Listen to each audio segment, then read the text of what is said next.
Hey guys, welcome to It's Okay. I hope that you have had a good week since last Friday. Um, I kind of like that I've changed the podcast over to doing this on Fridays. It just works out better for me. Uh, Not as stressful, to be honest. It's kind of awkward trying to do that in the middle of the week because usually you don't record a podcast on the day that you drop the podcast. You'll do it beforehand. And with work and home and everything else, it just kind of makes sense. But um, what I am bringing up today is actually two different topics. Something that, like I said, it's always something that we need to talk about, but people don't want to talk about or they don't talk about. And there are a lot of things in this world that we need to talk about, but for some strange reason, we just don't. Um, One of the things I want to talk about, and I'll talk about that first because it seems to be an issue. And I know that I've dealt with this in my life myself. So I'll get right into it. Dealing with people who cause toxic environments. When I say that, I mean, you know, we have these people in our lives, and we are one ourselves. You either feed people and nurture them mentally, or you take from them and drain them mentally. That's just kind of how, we're in one of those two things. People either see us coming and go, oh, yay, or they see us coming and go, oh my gosh. If you have someone in your life, if friend, family, what have you, if you have a person, another human in your life, and every time they leave your presence, number one, you're happy they're gone, and number two, you feel drained and it takes you a day or two to recover from that, that person's probably toxic for your environment. Now, if it's somebody obviously that you get excited when you see them coming, they feed and nourish you, emotionally, mentally, that's not a toxic person, obviously. That is a positive thing, which people need more of that. We have to remember, even though we might be going through battles and bouts of mental insecurities or mental unwellness, anxiety, depression, panic attacks, different things that people deal with, mental stress. Even though we're going through that stuff, it's not necessarily something that we always need to tell everybody about. Or I always say it's like vomiting on people. Because other people are going through things themselves. And we have to understand that. That's what a therapist is for. If you have a good friend, or if you have a spouse, maybe you can share with them. And that's a great thing. But in today's world, as many people that are dealing with mental and emotional traumas, a lot of times it's better for us to navigate our feelings with a licensed therapist or psychiatrist, psychologist, or, a doctor, or our spouse, boyfriend, girlfriend, what have you. Just because a lot of people don't need the extra stress. There's so many people out there in the world that don't need the extra stress. So we need to be mindful of that.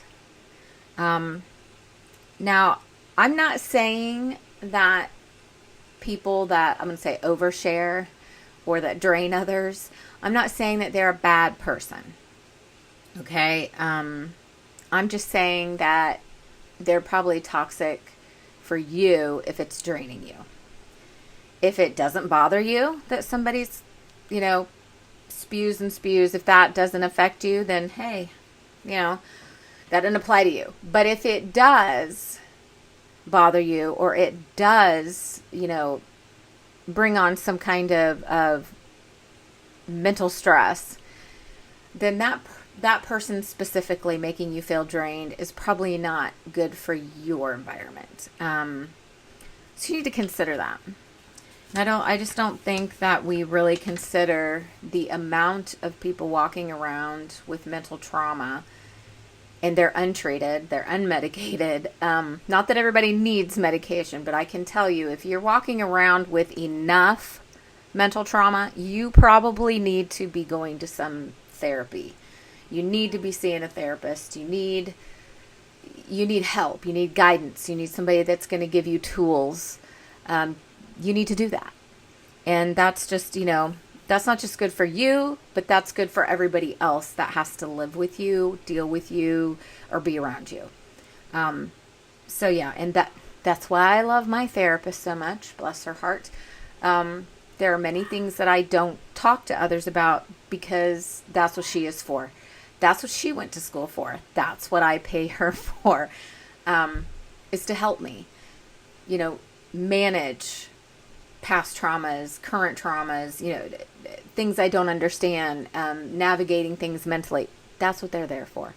So your mental health professionals, that's what they're supposed to be there for. Okay. They're supposed to guide you. They give you the tools, so yeah, I would suggest, if somebody is in your life and you feel drained every time they walk away, you don't feel fulfilled, you don't feel joy or happiness, or you see them coming and you're like, oh, or when they leave, you're like, oh my gosh, I'm so glad they're gone. Woo. It's probably time to consider whether or not that tie is beneficial or harmful for you. So that was just one of the things that I wanted to talk about. That was a topic that I wanted to, get into, because there's a lot of things that we need to talk about. The other thing that I wanted to hit on is I watch so many estrangement channels. I watch a lot of estrangement parent groups. I'm part of one of those, because I have 2 older children that are estranged from me. And it does help to see or talk or, relate to other people going through the same thing. But I can tell you there's 2 types of estranged parents. All right? 2 types of estranged grandparents. The first type is the estranged parent that actually cares. That doesn't want to be estranged, that actually cares, that wishes that things could be different. They want to make up. They love their kids. They want things to be right. But for whatever reason, the kids don't want that. They're not feeling that. And the effect on them is completely different than the estranged parents that don't care. There are literally estranged parents now that I have seen that are like, bye, Felicia. Don't care. Walk away. I don't care if I ever talk to you again. I mean, I don't know. That's the 2 types of estranged parents.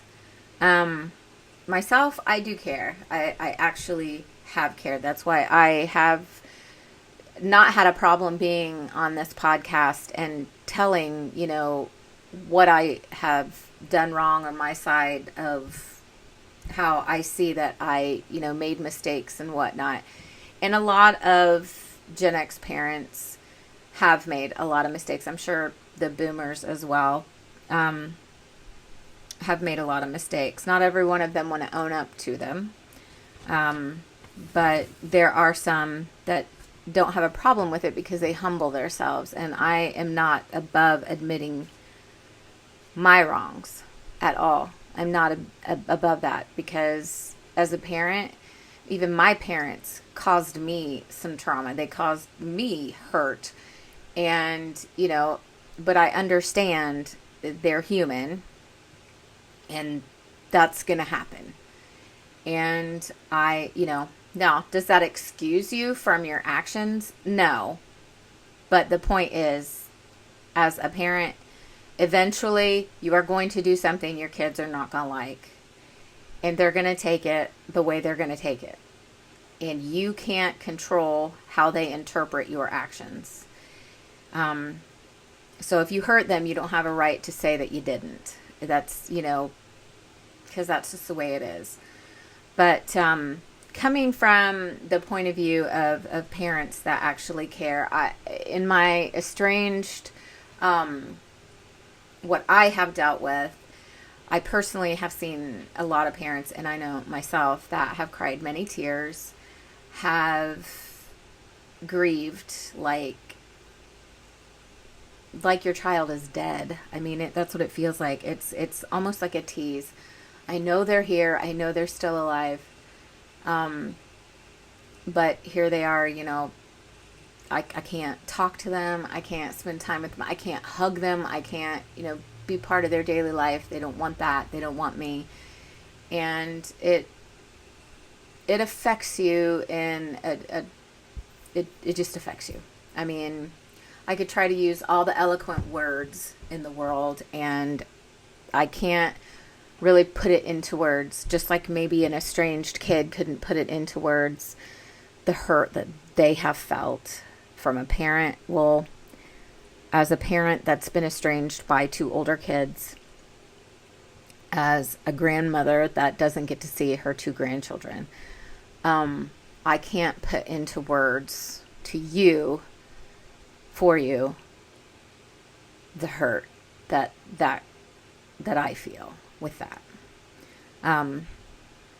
Not diminishing at all my two older children or their feelings or their reasoning for what they've decided to do. I'm just talking from my standpoint, because no matter whatever kind of estrangement situations you have, everybody in it has their own feelings. Those feelings they could be nasty, they could be indifferent, they can be neutral, they can be positive, they can be, that is a very tedious web that is weaved, and you have to navigate that the best that you can. I see a lot of, like what I was just saying, I don't get to see my grandchildren. And, does that hurt? Yes, because I would love to be doing crafts. I would love to be going to ball games. I would love to be having, spend the night. Though I do live in Florida and they live in Indiana, I would love to have, my daughter and son-in-law and grandbabies, here and play with them and take them to the beach and be interactive. I would love to have a reason to, go visit them up north and, do that all the time. And because to me, that's just something that it should just be something that you do and you enjoy. And it's crazy to me. I see all these grandparents that can see their grandchildren, and there's such a lack of interest there.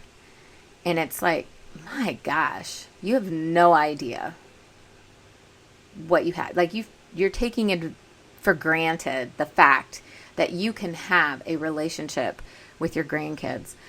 If you're allowed to have a relationship with your children, your adult children, don't take it for granted.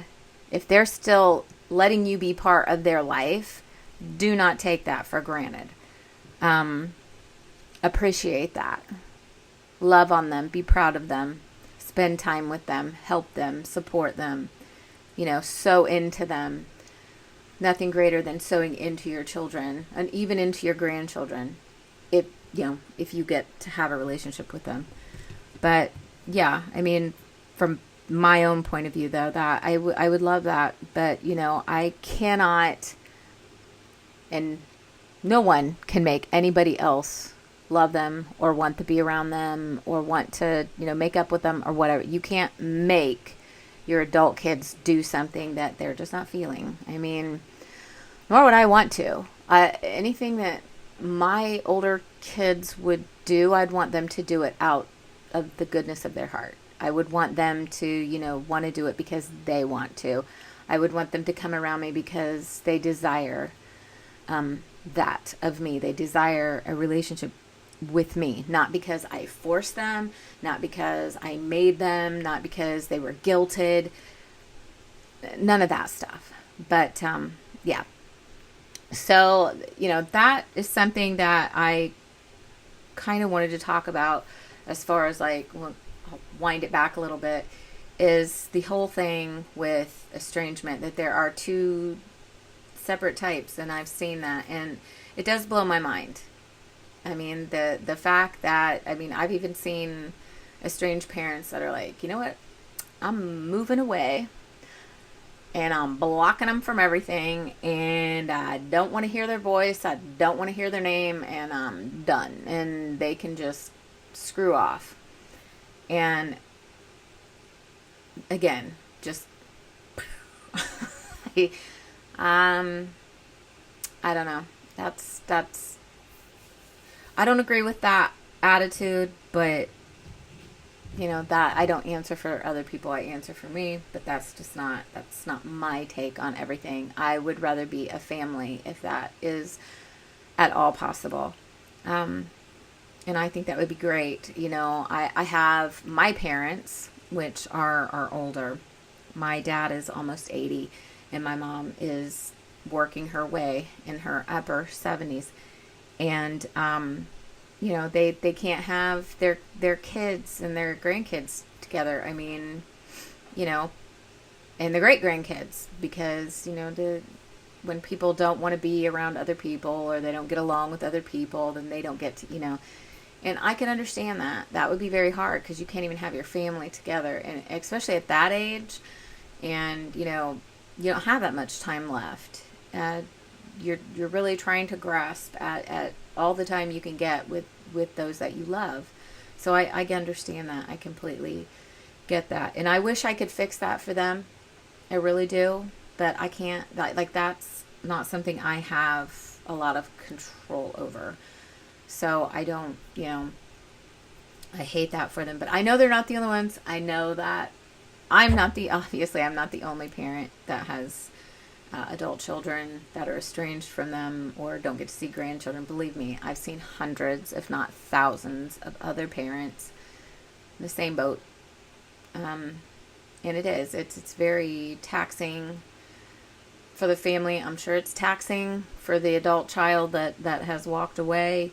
Like I said, that is a very messy web that is weaved, and each situation is completely different. Not every reasoning is the same, so, but I tread lightly with that, because I don't ever want to diminish my adult children's feelings. Whether they're right or wrong, whether I'm right or wrong, I never want to diminish the fact that they have feelings, and that they're, they are justified to feel how they want to feel. We all are justified to feel, it's one of those things where I'm not going to diminish, their heart feelings. I won't do that. I do love them enough that I'm not doing that. I could sit all day and say, well, you did this and you did that. And there are so many parents that I do not agree with that. Because that doesn't fix anything. That's just diminishing other people's feelings, and that's not what we're about. And that's not what I'm about. So, but anyways, so that's kind of what I wanted to talk about today. Just people that are kind of toxic for your environment, that suck the life right out of you. And boy, do they ever. Let me tell you, there are some out there that just... I know, I have some. And you see them coming in, you're like, And then, of course, the estrangement thing, the two different types of estranged parents. But, anyways, I was going to have a guest on here this week, but it just didn't work out. She was in town working, didn't get to do what I wanted to do with her, but she had a different take on, like mental health wellness. And I really enjoyed that. So I'm trying to set something up with her right now to do a Zoom type with her, and kind of do, a podcast that way, and to get her take, because everybody's take is different, and it's good to hear different points of view, not just mine. Oh my gosh, I just realized how bright the light is in that. My youngest baby child is getting ready to move into her first place, and I'm going to be turning her now bedroom into like a mini movie theater / craft room type deal. And that whole thing back there, curio, will be going in there with her. As a matter of fact, I'll probably be doing the podcast from there instead of here at my work desk. It just works out better that way. Because it just feels so squished in here. As you can see, there's clothes hanging here. This is everything that I have to make videos for my Amazon sales. So I'm trying to do everything in this room, and I would like to kind of put it somewhere where I could have a backdrop and all that nice stuff. So, but we'll get into that at some point. But anyways, and I was looking at this. I want to share this with you guys. These are so cute. I don't know if you can see them or not. They're strawberries, and they actually go on, doggone it, where you screw in on your tire to keep the air in the tire. Why do it's just like slipped my brain. I can't tell you what they're called, but you know what they are. But they're strawberries, and I love strawberry shortcake. So, that's a thing. And of course, I have to have my charm for my purse with strawberries. So, but I'm a strawberry shortcake freak. It's a thing. I can't help it. It just brings out the child in me. Like, this is my favorite picture up here. It was diamond art, strawberry shortcake, amazing. I love doing diamond art, and I'm going to start doing more of that when I am able to have like a craft area. And that's coming sooner than later. I should have that. Well, she's moving in August, so maybe by the time my birthday rolls around in October, I'll have that set up. But anyways, I hope you guys have an amazing weekend. I hope that you have fun. Don't get in trouble. Or do whatever you want to do. It's all up to you. But the 4th of July is coming up, and I would like to have something a little different for next week's podcast because it's the 4th of July coming up. Let me see how that... I'm going to move this a little bit. 1, 2, 3, 4. Oh, the next podcast will drop on the 3rd. Okay. So, yeah, I'll come up with something. I promise.